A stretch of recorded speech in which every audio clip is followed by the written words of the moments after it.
Where did you come from? I am, in life as a person, more of a dog person. I've always had dogs, but I like cats. I mean, Edgar Allan Poe's story is the basis of all that. What did you do to her? What did I do to her? Look what you did to me. The cat being something that frightened him in the end, and something, I suppose, in a way that was giving her something that she was not receiving from her boyfriend, or something that made her feel safe. It's very interesting territory, psychologically. We can keep her, can't we? Sure, honey. Good.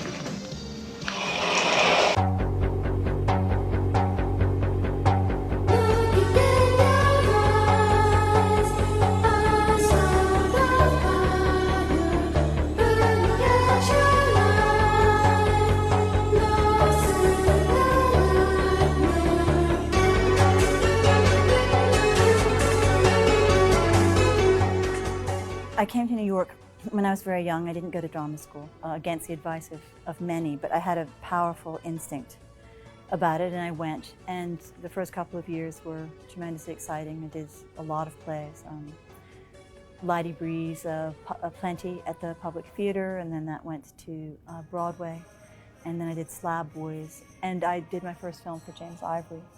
So I had been in New York as an actress, and I think I'd heard of Dario Argento, but not really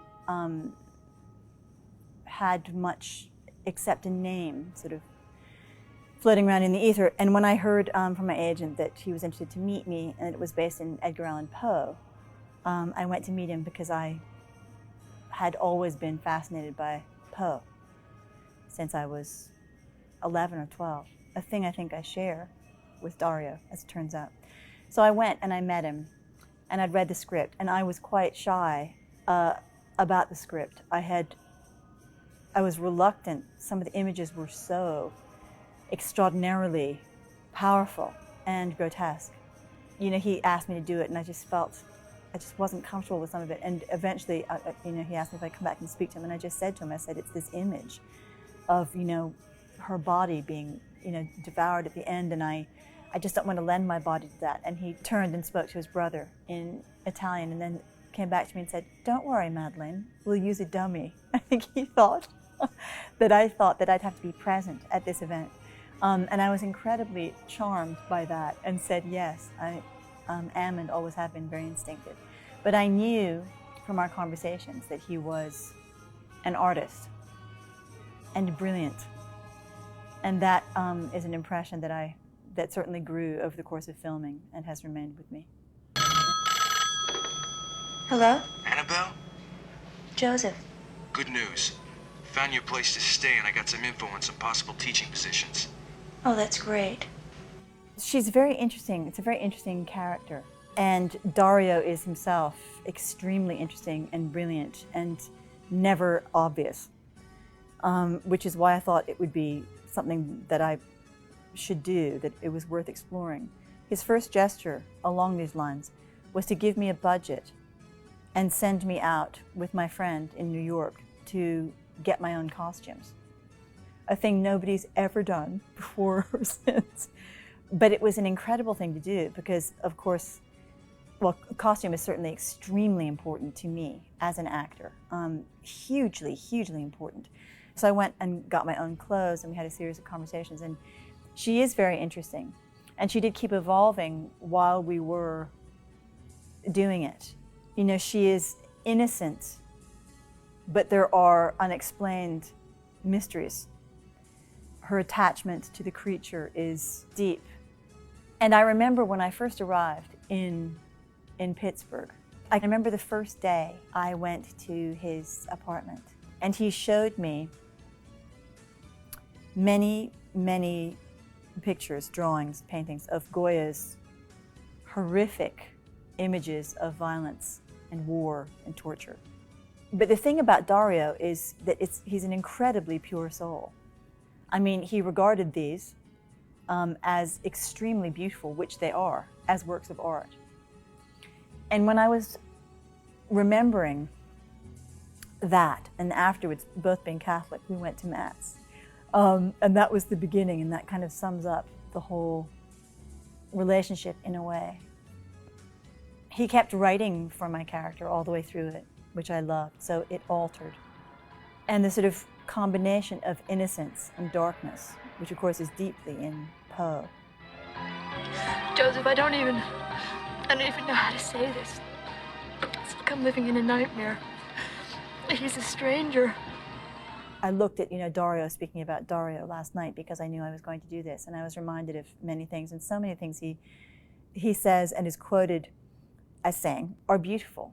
Films are like dreams, he says, and they very, very, very much are when you're working on them. He took such great care with every shot. His sense of aesthetics is extraordinary, elevated, and singular. And his love for Poe. I always thought as well that he reminded me of Poe, this extraordinary face and these eyes that could see everything and had looked at much, and were willing and wanted to and needed to turn over every rock and see what was underneath.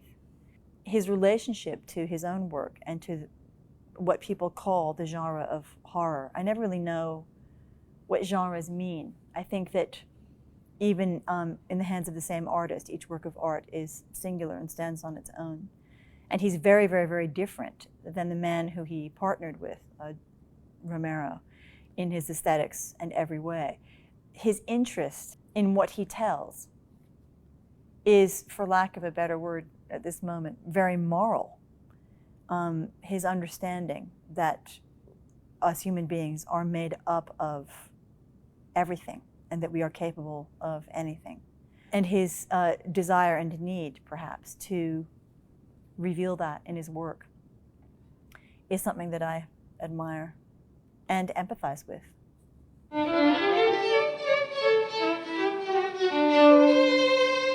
No, that's be natural. Good. Try the whole thing from the beginning. I direct now. When I direct, I invariably put music in what I direct. And I've often been asked to sing, and I do sing, being Irish, even without a drink. However, I am not a violinist, and I'm very close to a violinist at the moment who's absolutely brilliant. And I was very embarrassed when he said that he'd seen this clip of me playing the Brandenburgs, which on the set was one of the most humiliating experiences of my entire life. I mean, one had to learn to play the notes as best one could, but of course the sound that was coming out was not what you hear in it. But I loved that she was a musician, and her connection to her students I thought was a very interesting part of her character, and indeed her profound attachment to the boy and their kind of almost love affair, or love affair of a kind. I thought was an extraordinary thing to put in her journey. Yeah, so it was complicated and fascinating to play. And then of course there was this dream sequence where she became a witch. So all of those things that might be floating around in a human being, such as Annabelle, were fully expressed. It also delights me that my brother Paul, who is absolutely extraordinary actor and artist, came to visit me when I was doing that film, and Dario loved his face, and he's in every single shot of that wild nightmare of Harvey's in the film, which a thing you can do if you're shooting a nightmare, because a face can appear in many places. But yeah, it was an amazing experience in so many ways, and I learned so much. Why don't you go and drink somewhere else? Hey, this is my fucking kitchen, and I'll fucking stay, and I'll fucking drink if I fucking want! I found them to be private. We didn't ever have long discussions, or any discussions, about what we thought the story was about, which is quite unusual. He was, I would say, reserved in terms of being known. Perhaps he's private, which didn't really matter because of the nature of the material. It's a fucking cat! Meow! Meow! A cat! One of the things I thought was interesting was I had a much more powerful sense of what he was doing when I saw the film than when we were working, which was fascinating. Yeah, he's good in it.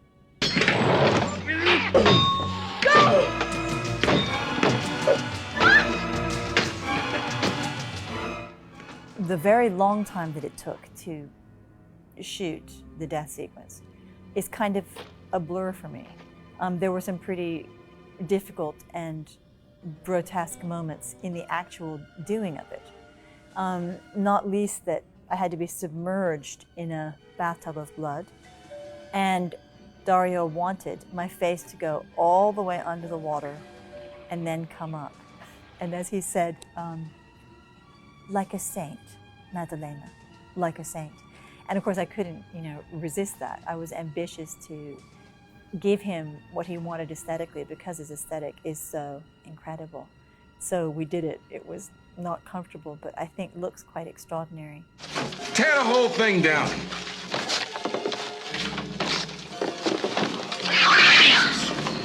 You walled him in there. I've never seen the last bit of this film. I didn't want to see myself in that context. And I don't mind, Dario knowing that, and anybody knowing that. I didn't want to see myself there. What was fascinating was seeing how the brilliant special effects people did their job. We had, of course, incredible people, Savini and his entire team. For instance, things like when he first hits me with an axe, and how one has to film that backwards. There are all sorts of things that I had never come across and have never come across since, but may. So what they did was they had to sort of cut out an axe to the exact shape of my shoulder, and it had to be acted in reverse, which was extraordinary.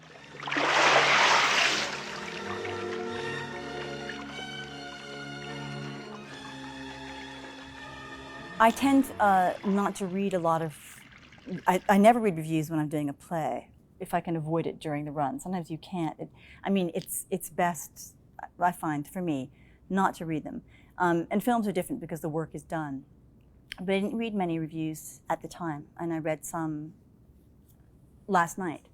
And a lot of people commented on the fact that these two stories had been put together. And I wonder about that as a form, just because they're so very, very, very different in style. And I feel like, in a way, there's something confusing about having them there together. I think if it were me, I would rather see one and then see the other in a sort of separate context, because they're not, except that they're based in and inspired by Poe, there's nothing else that joins them. As a sort of television series, of many directors making films from Poe, I think it would have been interesting, but I think it's quite confusing as a release, personally, as a release that comes put together. And I feel that because ours, I think, is second, people then see something very different, and they might not watch the second one, or people who are interested in that one might not be in it, So I think there's something complex about them being released together.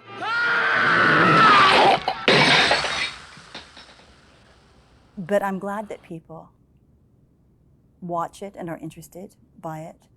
Certainly Edgar Allan Poe is an extraordinary artist, and Dario is too. He used to speak to me sometimes about how much he hated the way people treated his work. He didn't like that it was censored and messed with, and wanted it to very, very, very much, of course, to speak for itself.